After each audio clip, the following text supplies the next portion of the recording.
გადაცემა სტალინის დროით მალხას გულაშვილთან ერთად.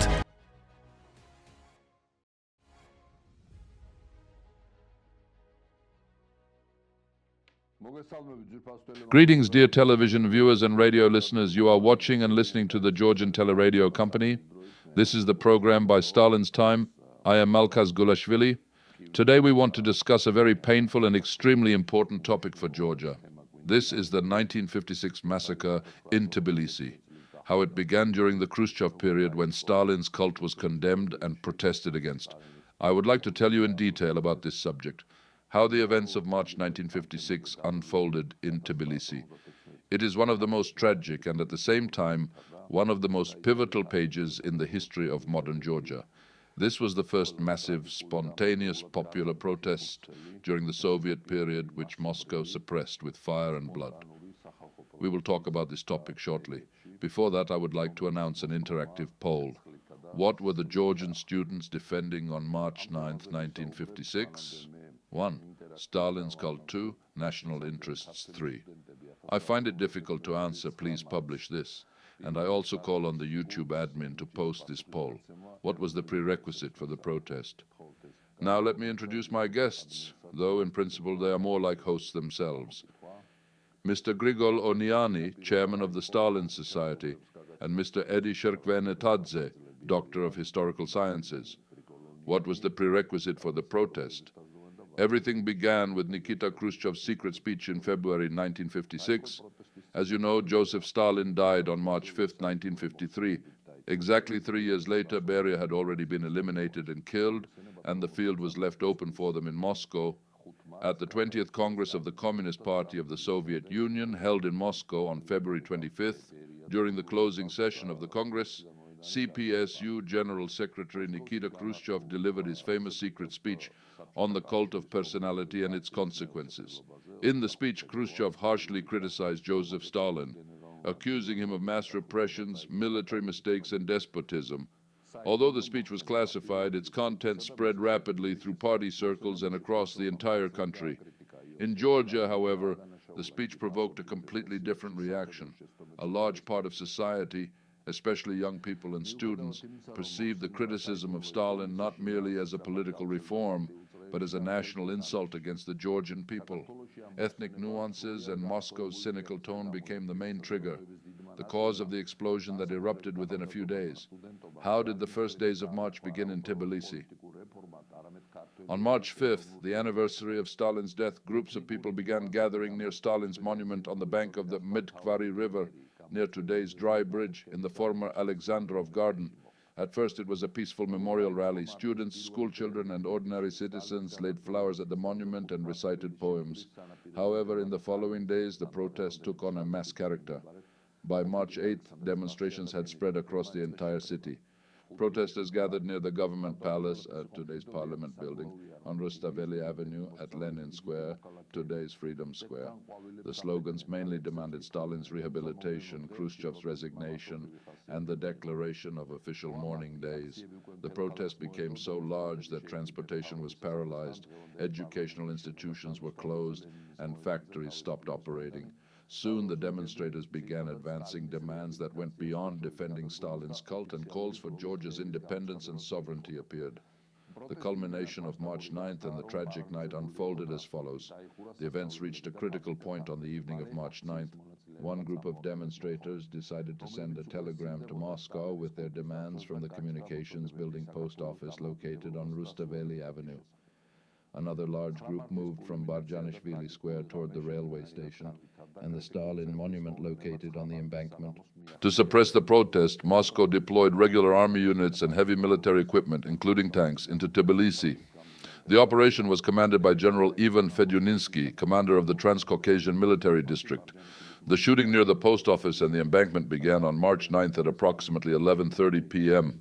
when the demonstrators attempted to enter the communications building, though this remains a disputed issue whether they were truly trying to enter or whether provocateurs were inciting them. Perhaps Mr. Grigol, who personally participated in these events, will speak about this in more detail.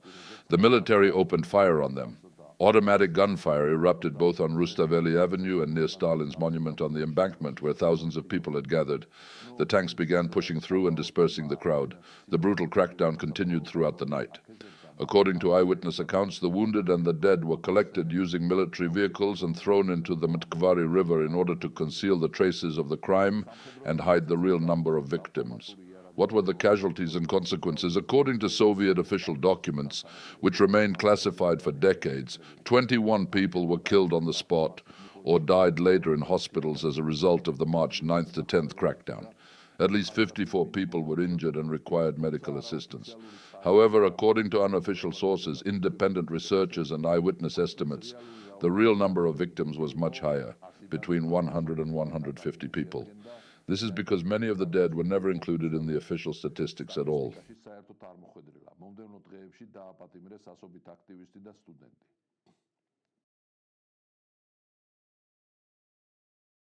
The Mtkvari River knows how to keep secrets. For centuries, it carried away garbage, splintered wood, and the bodies of enemies. But on the night of March 10, 1956, its waters were stained with the blood of people who only yesterday had been called the future of the Soviet country. Tbilisi froze in fear. Hundreds of mothers would never again see their children return home. They had not come out into the streets for democracy. They were not demanding human rights in the Western sense. They came out to defend the name of a tyrant. It sounds insane, a historical oxymoron, to die for a dictator who destroyed millions. And yet, this is exactly how one of the bloodiest and most carefully concealed dramas of the Soviet Union began. Only 2 weeks earlier, in Moscow, Nikita Khrushchev was throwing an idol off its pedestal. He wanted to destroy the cult of personality, but in Georgia, his words were heard not as liberation, but as a declaration of war. The blow did not strike the dead leader. The blow struck the living soul of the people. Today we will tell the story of how love for Stalin paradoxically transformed into a dream of freedom, and how Soviet tanks, for the first time since the war, rolled over their own citizens and taught a lesson that the empire would first forget and later repeat once again. This is Tbilisi 56, March 1956, the third anniversary of Stalin's death. In Moscow, people were already whispering about excesses. Portraits were being removed. But in Tbilisi, Stalin was a religion. For ordinary Georgians, he was not the red monarch of the Kremlin. He was So-So, the boy from the neighboring courtyard, from dusty Gori, who forced the entire world to learn the Russian language with a Georgian accent. When Khrushchev launched de-Stalinization, Georgia took it as a personal insult. In kitchens and university smoking rooms, rumors spread in whispers. Khrushchev hates Georgians. The Russians want to blame all their sins on our compatriot. De-Stalinization was perceived as an attack by the metropolis against the rights of a small but proud republic. Look at this paradox. In a city where official newspapers remained silent about Khrushchev's speech, rumors became the main media outlet. Students passed fantastic stories to one another. Supposedly, Stalin's son, Vasily, was gathering an army to march on Moscow, or that China would sever relations with the USSR if anyone touched the memory of the leader. It was an informational epidemic, and the authorities had no vaccine against it. The peaceful phase began on March 5th. Students carried wreaths, while the militia stood nearby. It resembled a mourning ritual. But already by March 6th, the party leadership committed a fatal mistake. Frightened by the scale of the demonstrations, they tried to localize the protest. "Gather here near the monument. Just don't go to the city center," officials said. By concentrating thousands of emotional people into one space, they created the perfect reactor.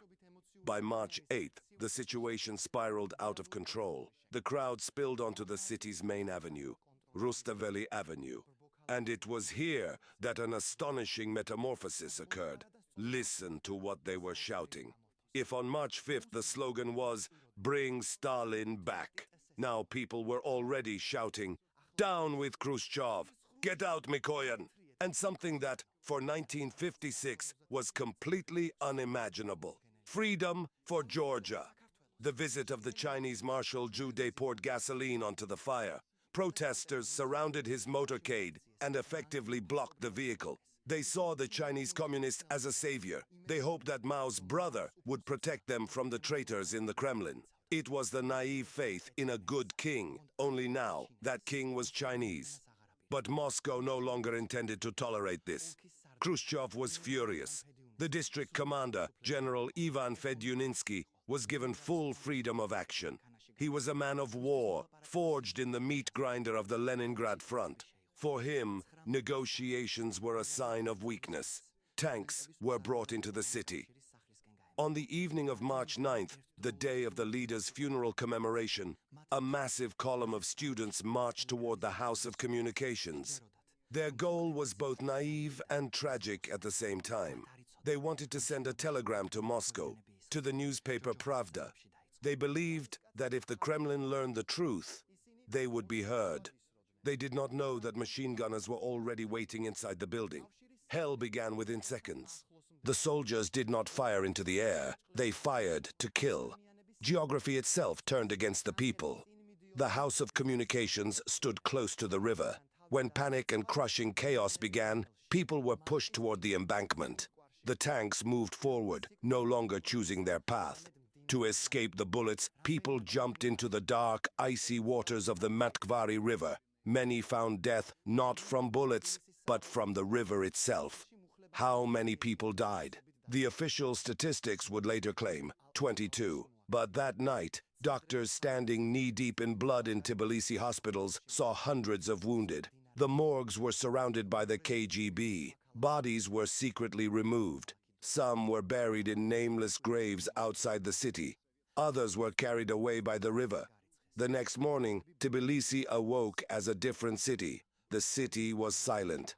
Arrests continued for weeks. Hundreds of students were expelled from institutes. Dozens were sent to labor camps. Moscow believed it had crushed a Stalinist uprising. In reality, that night, beneath the tracks of Soviet tanks, Georgia's loyalty to the empire died. Among those who witnessed this nightmare with their own eyes were two very young men, Zviad Gamsakurdia and Merab Kostova. Years later, in April once again, Soviet troops would return to Tbilisi. But by then, the empire itself would no longer survive. Tbilisi 56 is a lesson in how dangerous it is to underestimate the memory of a people, and how easily love for a tyrant can transform into hatred for the prison he built.